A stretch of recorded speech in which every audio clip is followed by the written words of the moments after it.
Hello and welcome to the New View here with Gavin, James and Colin.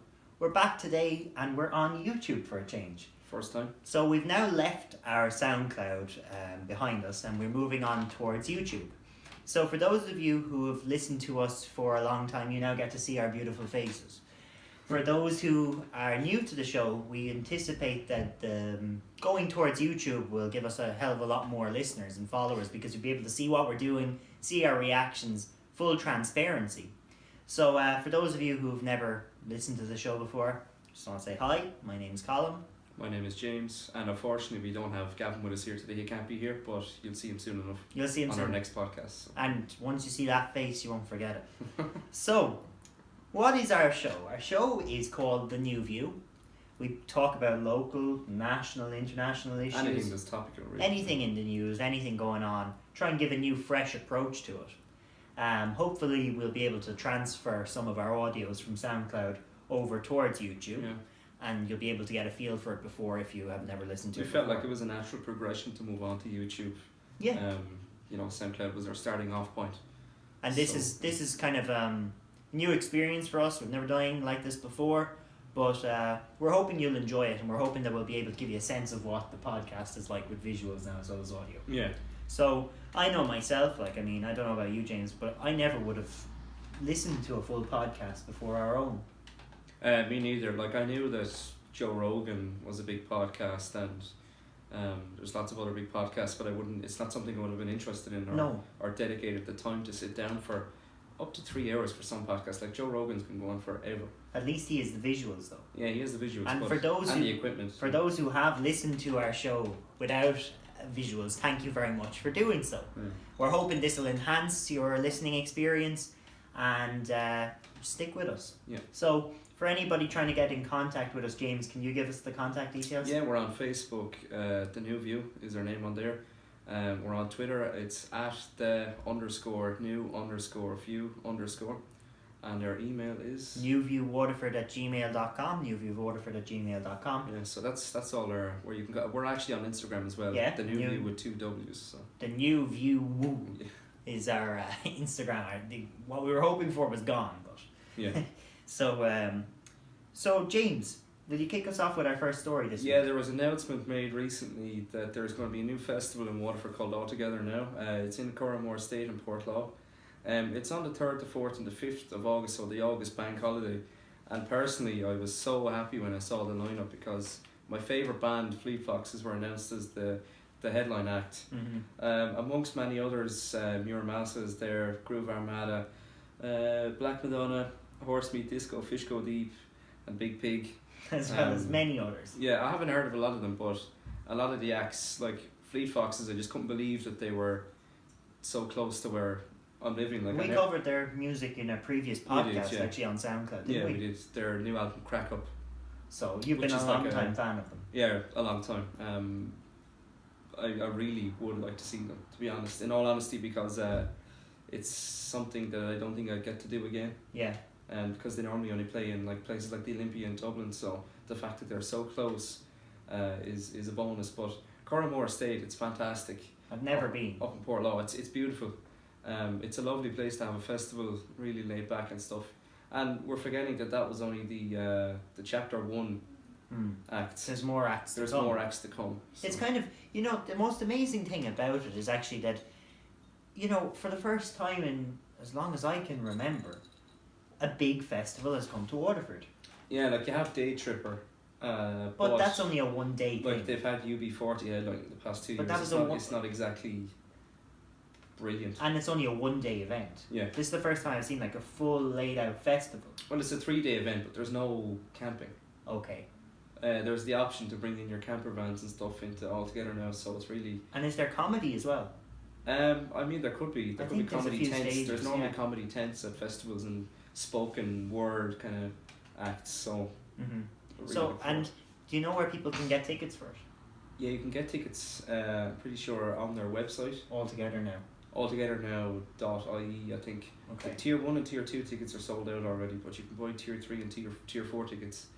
I think they're around €170 for the weekend.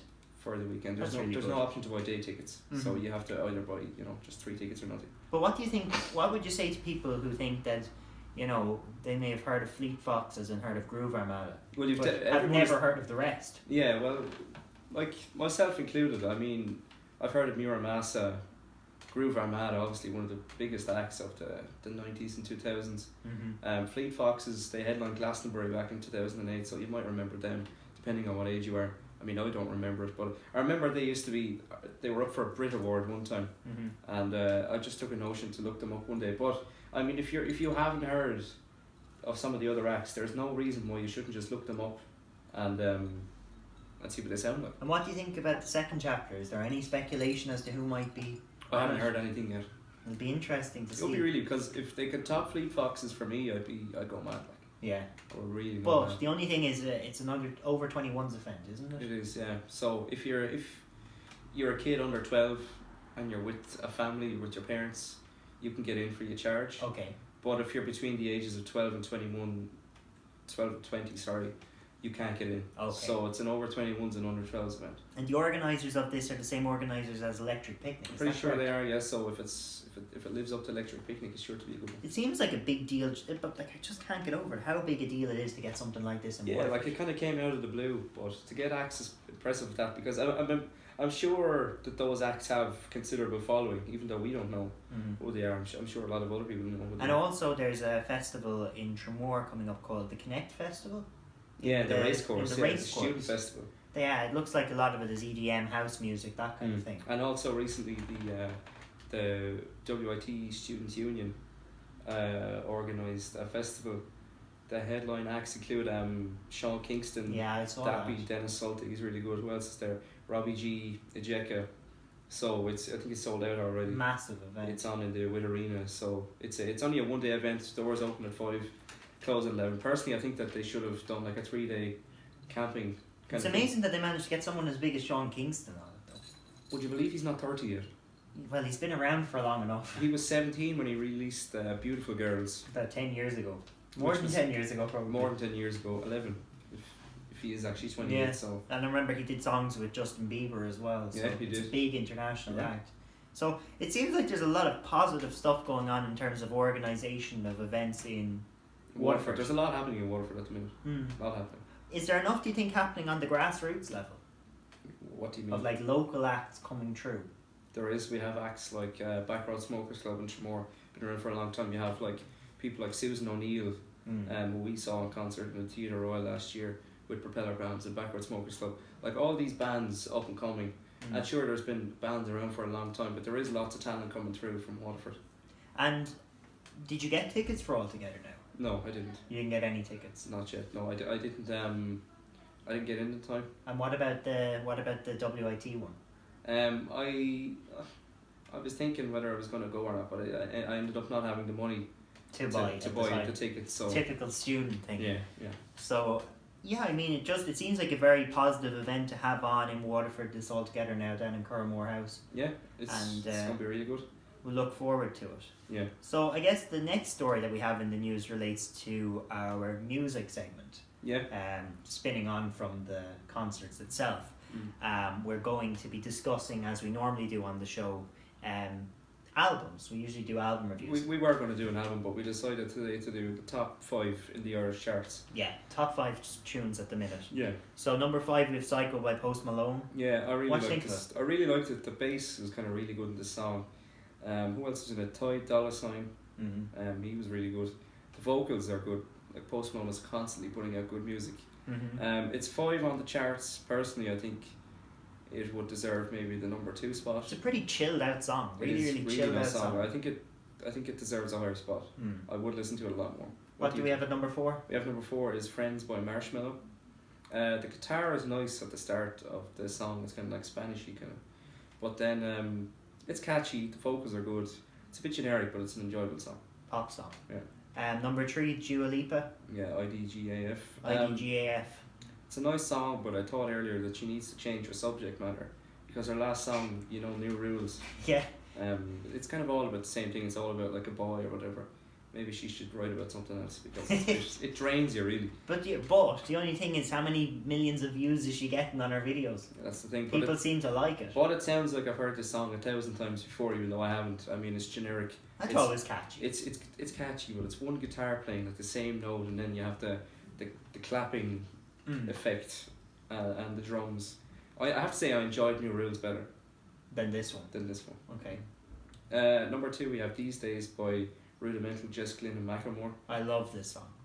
It sounds generic. I liked it. I really liked it. It's a typical pop song with typical chords. That's what you want though, something a bit catchy. But I have it down here. I don't really have an opinion on it. I don't like it or dislike it, which is typical of every pop song. It's indifferent. There's nothing to distinguish it from anything else. Oh, I think it's really catchy. I like Macklemore a lot as well. I think Macklemore is doing big things. He's good, but it sounds like every other Macklemore song that's ever been put out. So you're saying it sounds very like Thrift Shop? Okay, maybe not. It doesn't sound like Thrift Shop, maybe not a Thrift Shop, but the other one. You know the one.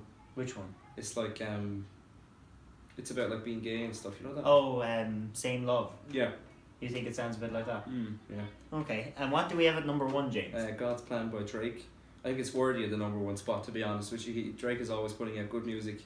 It's a good beat, great lyrics, and the video as well, which most people have seen by now, is actually very good. Eye-catchy. They gave nearly $1 million to for a budget for the video, but instead he gave it all away. So it just shows him giving it to people for like college scholarships. At one point he goes into a supermarket and gets a megaphone out and he says to everyone, like, whatever you want is free, I'll buy it. So he just gave it all away and he documents it, and it's really good. Like I found a new level of respect for Drake. It seems like this song is just blowing up around the world though. It's big in every country at the minute. Passion Fruit, One Dance, like he's always coming out with really like catchy, popular songs. But do you not think it sounds a little bit like some of his earlier stuff? No. You think it's got its own sound? Maybe. I mean, I don't know if it does or not, but I like it. Yeah, I mean, I haven't listened to like all of his albums. I listened to his one. I'm not sure what it's called. More Life. No, it's the one with like a kid. That's More Life, yeah. A kid with an afro on the front of the cover with a blue sky in the background. Yeah. What songs with like Take Care are on the album. I really like that album.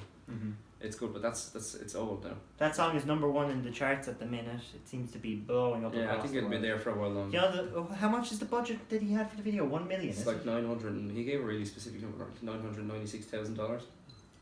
You know, I kind of wish that we had that budget for this video. To be honest with you, if we had $996,000. Yeah, we do a lot with it.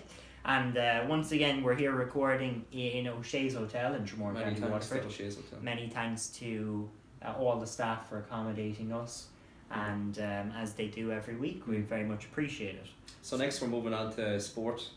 This weekend has been a very big weekend of sport. Last night just, Waterford FC got the result against Sligo, 2-1, last minute 89-minute minute goal, yeah. So by Duffus. Yeah. Don't know his first name, but he's a new player. He signed from Everton, I think, didn't he? Yeah. Is it Corey Duff? Corey, is it? Yeah, I think so. He got a last minute winner anyway. There was 1,900 people there last night. 1,900 Waterford fans. I don't know, but in total there was 1,900 there. But I personally, we have 9 points now out of 12. Second in the table. Second, our only loss coming from Cork City. Who are top. Who are top. And won the league last year. They had a really big margin last year. They were ahead by like 16 points. It went a little bit closer at the end, but they got the league at the end. But you know, one thing about it is though that one of the reasons I think Cork won the league last year is they had Sean Maguire up front for half the year. And now Preston North End are really enjoying. He's playing for Preston and he's banging in goals. They've scored last minute goals. I think in the last 2 Preston games he scored near the end goals off the bench to win the game. He should have got more of a chance with the Irish team while there was games. No, like now, but for like the Euros, he could have really got a chance there. He's been called up for the 30 not the Euros, maybe not the Euros, but the qualifiers, the World Cup qualifiers. He would have been a real asset, but he instead chose to play tried and tested. But now they've gone and selected him for the provisional squad, the 30-man provisional squad for their upcoming friendlies. Yep. So hopefully he'll get a chance there. Yep. But, you know, when he left halfway through the League of Ireland season last year, I think he was top goal scorer then. I don't even know if he finished top goal scorer. I think he did finish overall in the League of Ireland. I think someone else, Darrell Horgan. Yeah, another big player. He's at Preston as well, isn't he? He could be. Yeah, he left Dundalk. Yeah, he left Dundalk anyway, and he deserves more of a shot with the Irish team as well, I think. But you know, I mean, if now that Cork have lost their star man up top, I mean, maybe this year, you know, it might be a bit hopeful to say already, but maybe Waterford could push on and get up the table, maybe even win the league. I heard last night that the new keeper Vigoro was really he really made a good few saves. I remember seeing him playing in the FA Cup for Swindon. Yeah, I don't. I remember seeing him on BBC playing FA Cup games. Now I think it was when Swindon were playing Premier League teams. Yeah, okay. Probably third or fourth round of the FA Cup, and they were getting battered. But I mean, to have a player like that now that at Waterford, at our club, you know, I mean, that's a massive deal. It's really good. I think we're doing a lot better than a lot of people expected us to do. Yeah. Like all the papers. I know it's still early. I know it's still early days yet, but a lot of the papers had us finishing like around 7th, as there's 10 teams, but. I think where we're going now is a really good direction. But also last year I think was so big for Waterford to get up because 2 or 3 teams came down from the League of Ireland into the first division and only 1 team went up. 3 teams came down? 2 teams? 2 or 3 teams went down. 2 or 3 went down and only 1 went up. So like it was a big deal to get in this year. And as we all know, the first division is the graveyard division. Like if you're defined to the first division, teams like Wexford, they're barely staying above water. Athlone Town, Longford Town. Clubs have been in financial trouble too. Yeah, like I looked at the attendance stats for a lot of the clubs in the first division, and I think like the lowest was between Longford and Athlone. It was like 120 something people. Jesus. But the RSC used to be like that not that long ago. The attendances weren't very good. Even less people. Like the last time I went to a lot of games in 2010 where we had the last good run. I think we missed out on a playoff there. On promotion, I think Monaghan beat us, but last year again I started going to a lot of the games, and I was at the last game obviously against Longford Town, and we beat them 1-0, and there was 3,000 people at that game, which is like for Division 1 it's unheard of. But you know, I mean, maybe is it too ambitious to say that they could win the league this year? I think it's a bit too ambitious. Like it's early days. We've only had 4 games. 3 wins though. 3 wins out of 4 games, but it's a long season. Yeah, you have to play true. each team multiple times because there's only 10 teams. So yeah, that's true. So I think it's. But they've got a pretty balanced team. Oh, they have a really good team. Like that team is seriously Paul impressive. Keegan's there, isn't he? Paul Keegan is there. Kenny Brown, Dino Halloran, guys from last year. Yeah. Matthew Connor's still involved, I think. Izzy Akinade up top. Really solid. Bastian Erie. Yeah. He scored an incredible goal at home in the last home game. I saw it, but from what I heard in the comments, you had to really be there to kind of get the whole experience. Like it looked like a good goal from the clip Soccer Republic put up, but from what I was getting from the comments, it was much better. But cameras didn't do it justice. You know, I think though when you look at that goal, I think it shows that the quality of football in the League of Ireland is improving. The League of Ireland is on a crest of a wave. Well, they're not even on the crest of a wave. They're just coming up on the wave. The tendencies are like something is happening. People are starting to take interest in the League of Ireland for the first time in a long time. People are ditching their clubs in England. Say Liverpool, Man U. That's what I did. I mean, I used to support Liverpool, but I stopped. I didn't really see the point when Waterford FC were playing inside town, like on my doorstep, which we should be getting behind. And thankfully that's starting to happen now. Yeah, and Cork City I think have had attendances of 5,000 and 6,000. Yeah, which is massive. I think there was a really big game last year in Turner's Cross. It was Dundalk versus Cork. I think it had like a massive attendance. That was the day the shed fell down, I think. You know, the cover. I heard about that. Yeah. But it seems like things are moving in the right direction. Something is definitely happening in the League of Ireland, and it's good. About time. It is about time, because we've gone through years of, especially the last 10 or 15 years, it was dreadful. Yeah, it was dreadful really poor. Kind of football. But then when you have a low quality of player coming through the League of Ireland, then that affects our ability to produce a decent national team. It does, because we were always just getting like maybe 1 or 2 lads, but they'd always go off to England. Yeah, but the ones who were of any standard went off to the championship. Likes of like Robbie Keane, you know, James McLean. Who else? Roy Keane. All those kind of players. I mean, they all started off in the League of Ireland.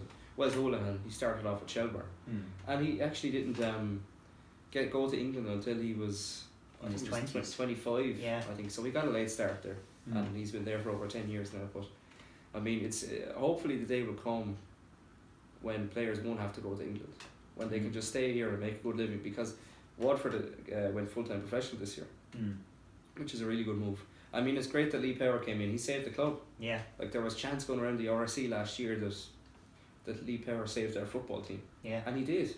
But there was also...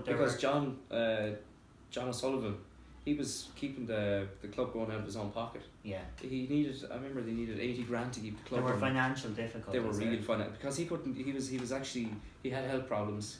He stepped down from chairman and he just couldn't keep it going any longer. He was running from his own pocket. So, I mean, it's really good. It's good to see where we're at now. Lee Power was the best thing to happen to Waterford football in a long time. So what else do we have in the sports news today? Just before we came on, Ireland beat Scotland in the rugby in the Six Nations 28. I think it was 28-8. Yeah. So we're still in there for the Grand Slam. Top of the Six Nations. Six Nations. We only have one game left to play, which is England. Yeah. Which will possibly be our biggest test so far. I mean, I thought today that I tuned in not long after it started. I said Scotland could pull a fast one on us here now, because wish they did to England. Yeah. They beat England.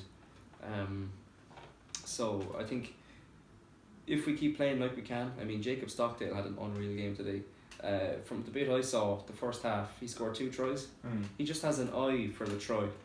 He has I like it, James. He has an eye for that end line. Yeah. I mean, he just intercepts like it's nothing to him, you know. And I think I'm really looking forward to this England game next week. Seems like our quality of rugby has improved as well dramatically in this tournament. It's one of the only things I can think of that we're one of the best in the world at. At rugby, yeah. At rugby, we're good at boxing as well, but rugby we really excel at. Yeah. Really, really excel at. We're something like 3rd in the world rankings. Imagine if we won a World Cup. Yeah, Argentina got us last time, but I remember that was a shock as well. It was a shock. I remember watching it. I was stunned. I couldn't believe it. I was stunned because Argentina aren't known for being a very no, good and team. I was saying about the standard of Italy. Yeah, like Italy have gone seriously downhill the last couple of years. Like, they used to be a force. Well, but now, force for 4th place maybe. Yeah, but now I'm not even sure they're worthy of a Six Nations spot. You'd call that into question there. I think that Georgia are above Italy in the world rankings. Yeah, Georgia, like crazy. They play their rugby, but they're not great. Yeah. So yeah, I'm looking forward to the game. We have the hurling tomorrow. So. Hurling tomorrow, Waterford against Clare. Really big game, massive game. This could, I mean, if we win tomorrow, we could still be in a relegation battle. But it would certainly help if we win tomorrow. Like the last round of the league, the delay, it was supposed to happen last week, but of course Storm Emma and the beast from the east. The snow came in and put a stop to that. But I'm optimistic. The team came out last night. Experimental team to say the least. You have Ian O'Regan on goal.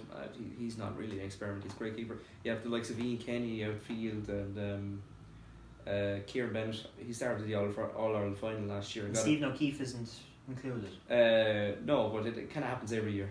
Ian O'Regan takes his few games in the league, but they both have their pros and their cons. I mean, if Iggy proves himself over the next game or next couple of challenge games, he could get action in the championship. Really? Because there is, as we know, this year there's a round robin championship. We're away up to Clare. I think Clare the first weekend, Limerick the next weekend, or the other way around. So there's a lot of games to be played in a short space of time. Yeah. So I mean, anyone could get there. Is our Division 1 status safe? No. It's in try. If we lose tomorrow, we will be in a relegation battle with Cork, I think. So the loser of that goes down. And what about Kilkenny? Are they not down there as well? No, I think they have 4 points. Oh really? I'm not sure now. They're safe. They beat Waterford anyway. They did. I was at that game. It was dreadful. As was the Wexford game. We got a good win against Cork last weekend. Yeah. I wasn't at the game myself, but I heard that it was one of the best displays that people have seen in a while. It was 120 to 115, so some real good. Seems like the main thing now is just about ensuring that they keep their Division 1 staying up. I think we've gone, since we won the league in 2015, I think we've gone past actually trying to get somewhere in the league, because in 2016 we played the league final with Clare and that was a draw. I mean, that was one of the worst games of hurling I've ever seen. Literally, it was the worst game ever. It was like a game of chess. What would you say is the best hurling match you've ever seen, whether it's on television or whether it's at a game? What would you say is the Well, best? on television, I would have to say any of the Galway Tipperary games at the late stages of the championship. Last year's one was a nail biter. Joe Canning got the last minute point. And that famous photo, we'll always know it. Have you seen it? He's outside the stand. Mm-hmm. He's just after taking the shot from the sideline. It wasn't a sideline puck, but it was a shot, and Yeah. the photographer got him smiling through the helmet, looking up at the ball, and it went over and they won. Tip Galway games always have a certain. I think the best one I can remember. It's a long time ago, many years ago. You might remember when I say it, but Waterford were playing Cork. In the 2004 Munster final. No, at night time, around 2010 Oh, or 2010, 11, yeah. with Dan Shanahan. Yeah, I was at the at, very were you end. at that game. No, I was watching on television. I was at that game. That's one of the best memories I have. My memory's a bit hazy. I was at the game. Like, Yeah. I remember afterwards jumping around, a few tears coming out of all our faces. Yeah. Because obviously we haven't won a Munster title since. Yeah. And I don't think we'll win one for another couple of years. But I mean, hopefully not. But that was a great day. that was a great game. I'm kind of sad I wasn't old enough to remember 2004. Mm. It was, I think a lot of people will agree, it's one of the best games of hurling ever Yeah. to take place, like anywhere. Mm. There's a great, there is a great atmosphere going to some of these games in Thurles and Cork. I was Park, at isn't there? the first round of the Munster Championship last year. The first round for Waterford anyway. I think it was the Munster quarter final, and the atmosphere was like nothing I've ever seen. The parade going around the field, the roar going around was deafening. It was like nothing I've ever heard before.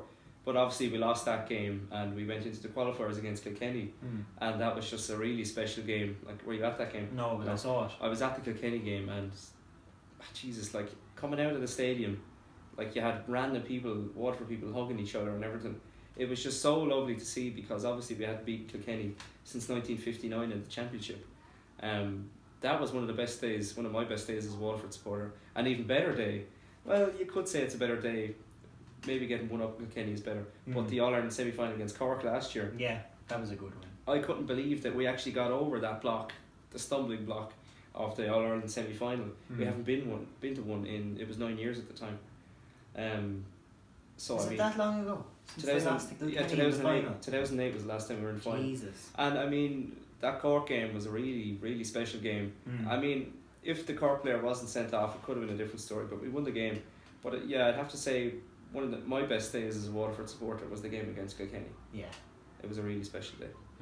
But not the final though, in 08. In 08, no way. That was atrocious. I remember watching it in the pub, and I was me kind of too. glad I was young at the time, because I didn't really have as much. In Jeffs in Waterford, I watched that. Yeah, I didn't really have as much investment into it as I do now. Yeah. But I remember, It was a horrible day. really horrible day. Yeah. Now we have a little bit of politics news as well. I don't know if there's anything else in sport that you want to bring up first. That I Oh, that's missed. it. In politics, we have a little bit of a scoop on something today We do. in relation to a selection convention for Fianna Fáil. It's actually happening now. It is. Right now, 5 o'clock. 5 o'clock, I think registration begins at. Okay. The event itself is at 7 o'clock, I think it starts. I'm not Guess what's happening soon. in Lawler's Hotel in Dungarvan. Yeah. Now, there is, from inside sources, there is one candidate who's going to be selected for Fianna Fáil to run in the next general election in Waterford.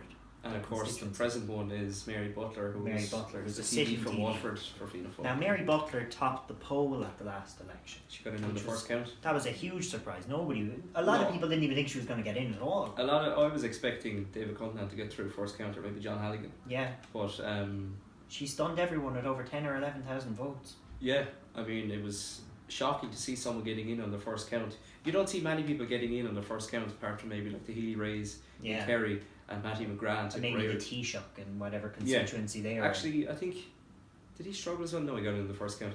Who else got in? Probably Enda Kenny got in the first count, and his maybe probably somebody of that stature is possible.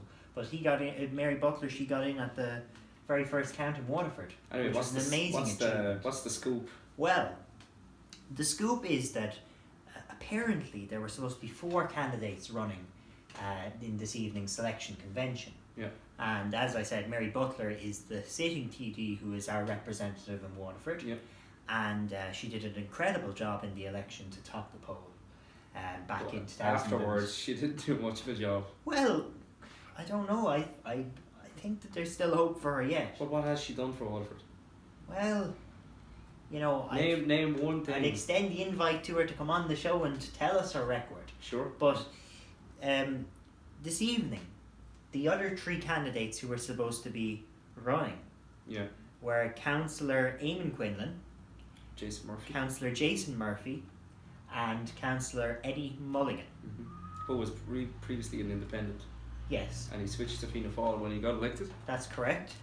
Yeah. And the scoop is that both Murphy and Mulligan have dropped out of the race this evening. And there's an endorsement there somewhere as well, isn't there? I believe that Jason Murphy has endorsed Mary Butler for the nominating process this evening. So if this, our source is very close to the ground telling us that this is the situation on the ground. What do you make of that, James? It's interesting. I mean, it might not do a hell of a lot if you said it was Jason Murphy. Jason Murphy is reportedly dropped out of the race and has endorsed Mary Butler. I wonder why. I wonder why two of the candidates have dropped out. Eddie Mulligan has apparently yet to endorse anyone. Yeah. I mean, do endorsements really do a hell of a lot at that level? We don't know. I don't know. I mean, if Jason Murphy has a solid base of supporters who are planning on backing him this evening, then perhaps they're going to switch their vote to Mary Butler. So it's Fianna Fáil members in Waterford that vote? Yes. Who gets chosen? Yes. Okay, so it's not guaranteed that Mary Butler will get the nomination. It's not guaranteed. Sources have told me that Eamon Quinlan is feeling quietly confident going into the race. But of course Mary Butler is too, as she's the sitting TD. Yeah. But reportedly Eamon Quinlan is pretty happy with these two dropping out of the race. So it leaves a straight race between Mary Butler, who's our TD, and Eamon Quinlan, who's a councillor on the Waterford Council. For the two of them, who will battle it out tonight for the Fianna Fáil nomination for Waterford in the next general election. Interesting. I think it would be a huge shock if Mary Butler didn't get it, though, considering she's a sitting TD. And I think that something else that was a shock recently was that Lidl in Tala was destroyed by a couple of scumbags, if you want to call them that. Well, we can see that it was destroyed, and you know, a lot of people would have thought maybe that if something like that had happened, maybe it was due to the extreme snow that we had that caused this. But what was the actual cause of the damage? JCB. People were started looting, and some of them stupidly enough took photo and video evidence of the looting. But then after a while a JCB came along, someone was driving it, and proceeded to take out the safe that was inside with the money in it. Well, and there's actual video of that in the middle of the street and the JCB trying to get it open. Now one of the things about it though which is interesting is that immediately the sources that were online on the internet were saying that this was in Jobstown. But that was the first thing that I read, was that this attack on the Lidl was in Jobstown. Yeah. I looked it up, and I looked at the comment section. There was no Lidl in Jobstown. Yeah. There isn't one. It was in a place. It was in CityWest. CityWest, okay. Which is now it's only 2 or 3 kilometers away from Jobstown. Yeah, but it's still CityWest. Yeah, but for the purposes of clarity, it wasn't in Jobstown. So those who were reporting online that it was in Jobstown, I feel that was done as kind of an attack on the area of Jobstown. After what already happened with Joan Burton. Yeah, with Joan Burton being held in her car. Held prisoner, captive in her car. Allegedly, yeah. And a lot of court cases are ongoing in relation to that, and I believe Paul Murphy TD was at the centre of a lot of the controversy there. Everyone was acquitted though, I think. I'm not sure, but what I do know is that I feel that in some ways that it was an attack on the community of Jobstown, the way that was reported. Yeah, but stepping away from Jobstown for a minute, I think that there was a lot of people defending the looters online, and I think that it was wrong to defend them. They said that all society wronged these people. Society is to blame for those people being so disadvantaged. Listen, everyone knows right from wrong. That was wrong to do what they did. It was wrong to loot the place with a JCB and get out the safe, and they are scumbags. Okay. And I have seen comments online saying, please don't call them scumbags, it's classist and it hurts us. Nobody's calling the other people from the area scumbags. There are some very good people in that area. It's the Tala area, I believe. Well, And we know that the vast majority, nearly everyone, are good, hard-working people, except for these couple of scumbags who looted and destroyed Lidl and also got rid of multiple jobs. but James, are you telling me that if this attack had happened in a nicer part of Dublin, if it had happened in Dunleary, if it had happened in anywhere like that, are you telling me that those people who did the attack, or whatever phraseology you want to use, that they were scumbags too? Yeah. You think that would be applied equally? Anyone who does something like, in the media? Not by you, but by the media. Do you believe that would be equally applied? No. Because I feel that it's an attack on... Listen, if that happened in Dalkey or D4 or something, it'd be like, it's like the terrorist situation. Like, if a white man does it, he's a rogue gunman. But even the phrase looting. I have not heard the word looting in the media before this has happened in Ireland. They were looting them. I saw the video of them all running out with, like, running in and running out. Why use the phrase looting instead of armed robbery? Or a robbery even? But they were looting. That's what happens when people are panic, kind of, they break in somewhere. Because robbing is like, I don't know, the store could be open. But looting requires, I believe that looting requires a level of a lack of law and order in place. Would you say then that does fall within the category of looting? Actually, there was a lack of law and order there at that time, because I believe that the Gardaí were unable to get there. Okay, but are you telling me that if this had happened in Dunleary or Dalkey or wherever in Dublin, in the nicer area, or even take it away from Dublin and say it was in Tremor versus some other area that may be a little bit less socioeconomically well off, are you telling me that if it had happened in a nice area, the phrase looting would be used to describe the incident, and also that the term scumbag would be thrown around so fragrantly on the comment section? I would call them scumbags, but the looting argument, I'm not sure. I don't think it really makes a difference. Like, I mean, you do have a point about the law and order thing, but I mean, robbing, shoplifting, looting. I mean, I heard that the army were called in because the Gardaí weren't able to move due to the snow, and then there was an armed response unit on site or something like that.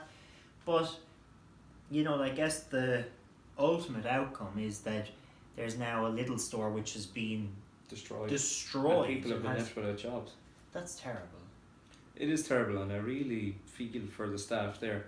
And who would be stupid enough to destroy the supermarket that they're going to get food out of tomorrow morning? Well, I read a few things online about it that, there were nearly some people in the comment sections and posting on Twitter and stuff that it was an attack on the corporations that were... distribution of wealth, all that crap. Well, that's crap. You don't believe that that's a justification for the attack on a company? It doesn't matter if they're a faceless corporation. It doesn't make it right, because you're still leaving people without a job. Yeah. So you could have been leaving, your cousin or someone distantly related to you, or even your own close family without a job, just because you're off robbing and destroying Lidl with the lads. I want to know though, who got this JCB? Whose JCB is it? Is it the same JCB which has been used to take out bank machines from places across the country in ATMs? I mean, where the hell did they get their hands on a JCB from? I don't know.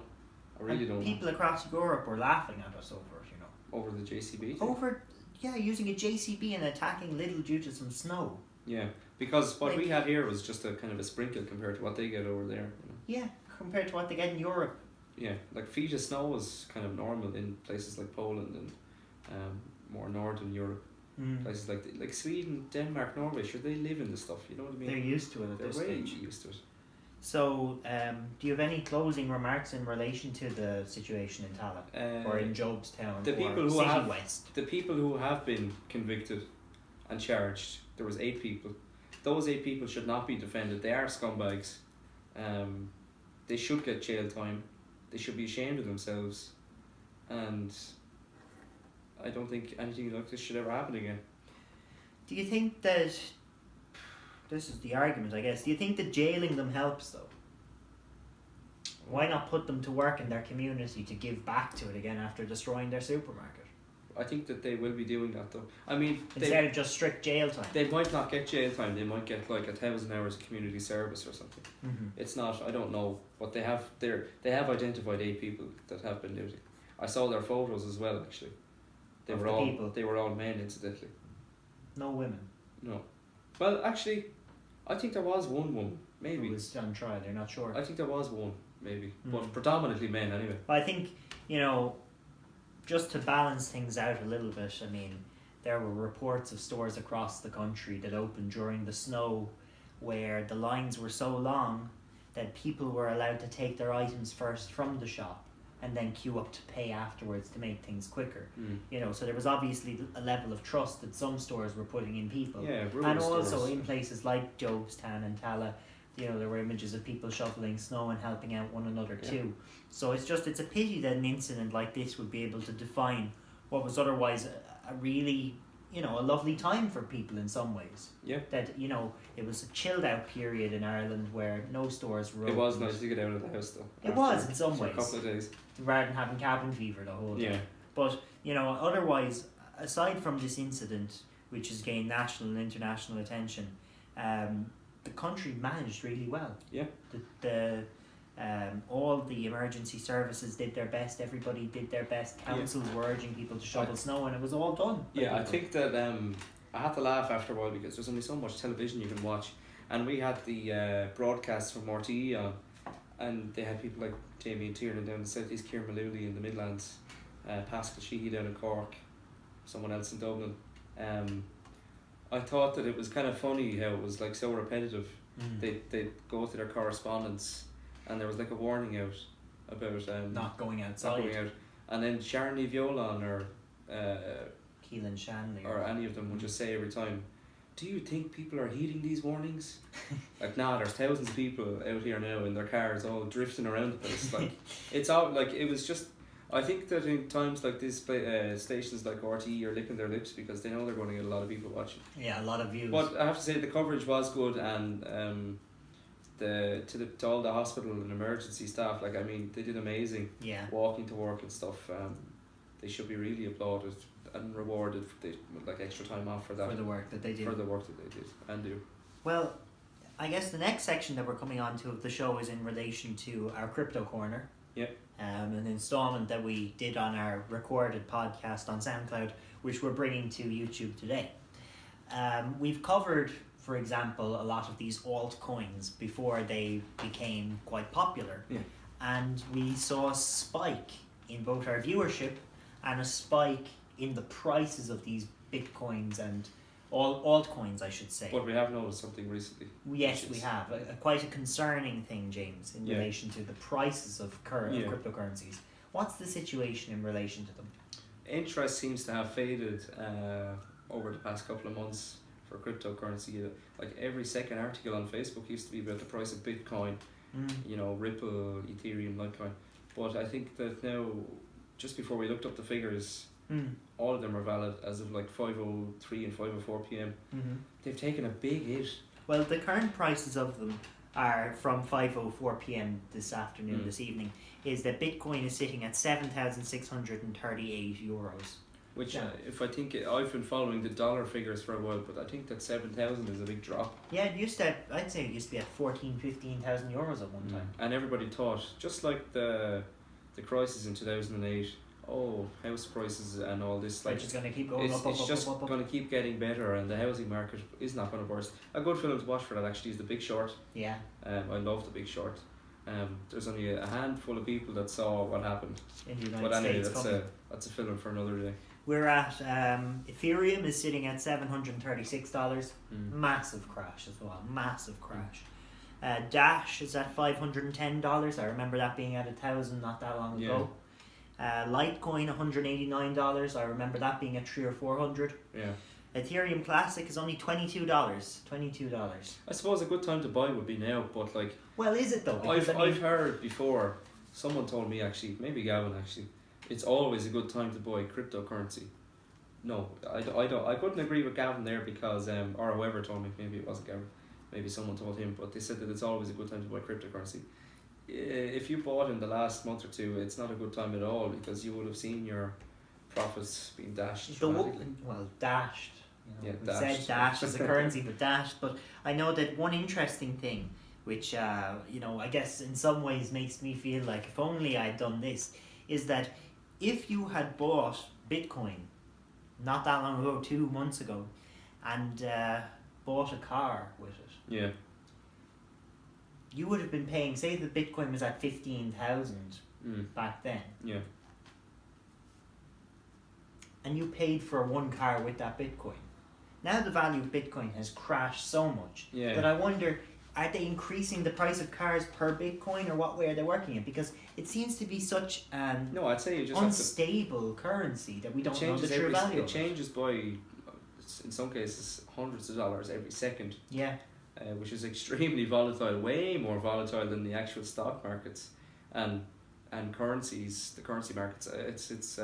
It's not something I'd be interested in buying actual low frequency purchases like cars and stuff. One of the currencies is called Ripple, which is a protocol currency out there at the minute. And we've actually been following Ripple since it was at like 20 cents. 20 cents. And what's it at now? It went up to at one time around €4. Yeah. And now it is back down to 83 US cents. Which is a big hit. That's a massive one. We could, if you invested 25 cents and bought say 300, you could have made a lot of profit while you were at it and invested in something else. But I think that cryptocurrency as an investment, I mean, there is thousands of cryptocurrencies, maybe like 1,500 cryptocurrencies, all for the sole purpose of making profit. Nobody's actually buying cryptocurrency these days to buy things. It's all just as an investment. They're buying it to sell it, like stocks. I mean, who buys stocks these days to actually have an investment in a company and go to an AGM and stuff? If you're a stock trader, you're not interested in getting involved with companies. You're just interested in buying shares and selling shares. Unless the company is giving you them as an employee in some cases. Yeah. But apart from that, a lot of people aren't buying them as to turn up. It's more in terms of price. Cryptocurrency is not being used for its purpose. When it was conceived like a couple of years ago. It's being used as a commodity instead of a currency. Exactly. Yeah. So I guess the vote that we have to take on it is: do you think that cryptocurrency is going to go up or go down? Down. I think it could go up again, but I can't see it going up anytime soon, because a lot of the Chinese, Korean, South Korean governments and the Japanese governments have all cracked down on cryptocurrency. They're starting to regulate it. They've all cracked down on it, and I think it's just a matter of time before places like the UK, maybe not Ireland, because you don't have a lot of cryptocurrency. You have a lot of wannabe cryptocurrency, but not big investment companies or banks or. You have like local fellas investing like €20 on Bitcoin, thinking they're like a cryptocurrency expert. So. Guru. Yeah. So. I think we're making a lot more sense with it just from speculating as opposed to financial speculation investment. Yeah, I mean, because we've been following it since 2 or 3 months, 4 months now. Yeah. And following the altcoins and the patterns in relation to what was causing ups and downs. Yeah, I mean, when Gavin comes on for the next one, maybe we can get him to talk about it, because he's a lot more in the know than us, and he has people that are in the know. So get him to talk about it. So, I guess another area that we were going to talk about is a film review. Yeah. You were saying to me the last time about End of the Fucking World on Netflix. Very interesting series. Have you watched it? I have. And this is another film that I've got a review on called The Post. Okay. So The Post is directed by Steven Spielberg, and it also stars Meryl Streep and Tom Hanks. Yeah. 2 of the leading blockbuster Hollywood actors out there right now. And the film goes through the chronicles of the Pentagon Papers, which were a series of leaked documents, US government documents, in relation to the Vietnam War. And it's a really, really brilliant film for anybody who hasn't seen it. I'd recommend going out there and watching it. It's nearly like it's acting out history. Yeah. You know what I mean? It's reenacting history. A little bit dramatized at parts, but it has to do with... Which you have to do with films. You have to dramatize things. It has to do with the Washington Post. Well, originally the New York Times got a hold of some of these papers and were taken to court by the government to try and stop the publishing of these papers. Yeah. It went all the way to the Supreme Court level in the US. And also the Washington Post, The film centres on the Washington Post and the relationship between its publisher, Catherine Graham. Who I haven't watched this or heard of it before, so it's all new to me. Oh, it's brilliant. It's a brilliant film. New to me. Catherine Graham, she was the first real owner of an American newspaper. Yeah. And this paper had been in her family for generations. Played by Meryl Streep, of course. Yeah. But essentially, at the beginning of the film, it feels like she didn't particularly want to own the company. She had a lot of people talking in her ears, telling her what to do. And due to being a woman in many ways. Yeah. And by the end of the film, she's the one who's calling the shots and making the big decisions when it counts. And Tom Hanks, kind of a rags to riches, maybe not as much as rags to riches, but like empowerment. It's more about empowerment. Unsuccessful to successful. Yeah, very much so, because the Washington Post wasn't a big paper at this time. Okay. It wasn't the internationally acclaimed paper that it is today. Yeah. At that time, the New York Times was dominating it left, right, and centre. Mm-hmm. Now, some people might say the New York Times is still doing that dominates, today. Yeah. Just by name rather than subject and reputation. matter. Yeah. But the Washington Post is now holding its own. It's one of the forces in journalism today. Mm-hmm. And in large part down to the decisions of Catherine Graham in relation to publishing Pentagon papers in the Washington Post. Yeah. Tom Hanks plays Ben Bradley, who's a reporter at the Post. Okay. And I don't want to spoil the film itself, but for anybody who hasn't seen it, go out to your cinema or your movie house, whatever you call it, and watch it. It's a brilliant film. You make it sound good. It's a really good film. It's one of the ones that, whether it's the cast, whether it's the storyline, whether it's the nature of it, it's the type of film I love. Some people are into films that are sci-fi and comics and Marvel, DC. Not really my thing. Yeah. I find it a little bit too far-fetched. Yeah, I don't like it. But it's not real, A film like this, it's steeped in reality, and it's a great film for anybody out there who hasn't seen it. I'd highly recommend it. Very well put. So is there any films that you've seen any time recently or anything like that? I think that the Young Offender series on RTE, I know you haven't seen it, but I haven't seen it at it's all. really good. It's the season finale is next week. This is a homegrown Irish comedy, is that correct? It is, yeah.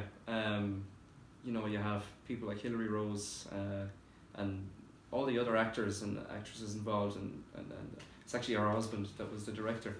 But I think it's really refreshing to see such a programme that nearly everyone looks forward to every Thursday night at 9:30 on RTE2.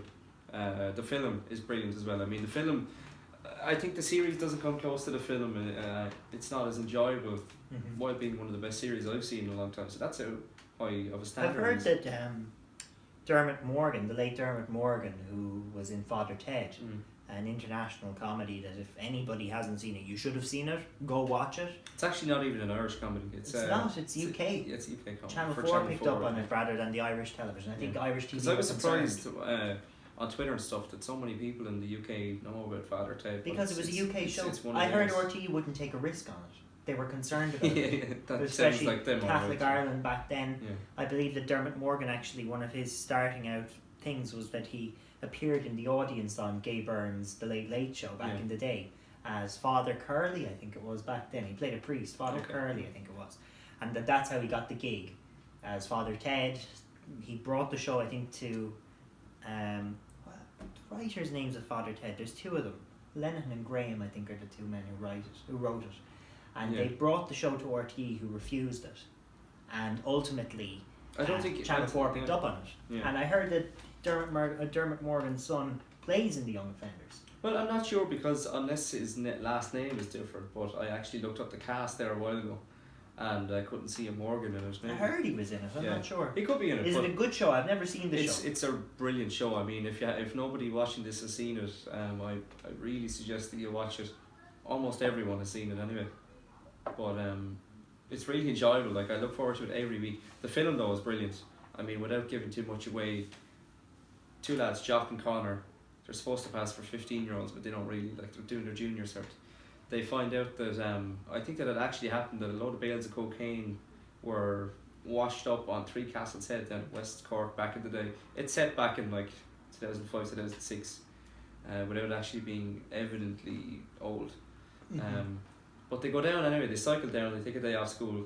They're kind of like wasters, You know, they're troublemakers, young offenders. That's what it's called. Mm-hmm. So they go down, they get a bale of cocaine anyway, and I'm not going to tell you the rest. It's a really enjoyable film, and series. It's just everyone to watch it.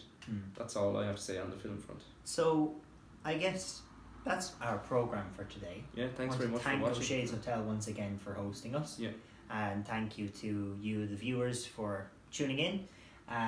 Next week on the show, I believe we have a former Garda sergeant on the program. It's going to be really interesting. Talking about justice and talking about issues within Garda Síochána, perhaps. Yeah. We also hopefully have a leading activist and representative of the LGBTQ community coming on to discuss related matters. We've got a lot of big interviews lined up. We do. We're in talks with a few leading politicians in relation to coming on the show, following on from our debate featuring PVP's Una Dunphy and Renewa's Lee Walsh. Yep. So which proves incredibly popular. Like, yeah, absolutely. Thanks to everyone for listening to it and supporting it. Like, we got way more listens. Almost 400 listens on our debate, which was fantastic. Like, our next highest is 100. Like, we weren't expecting anything such near a jump. That. Yeah, thank you for tuning in. Yeah, thanks for that. And we're hoping we'll bring more entertaining content to you through YouTube. Yeah, we're always trying to experiment, and we do put a lot of thought into what we come up with every weekend. I'm very open-minded too. Yeah. As to what we run. Yeah. So I mean, thanks for watching, and we'll see you next time. Signing off.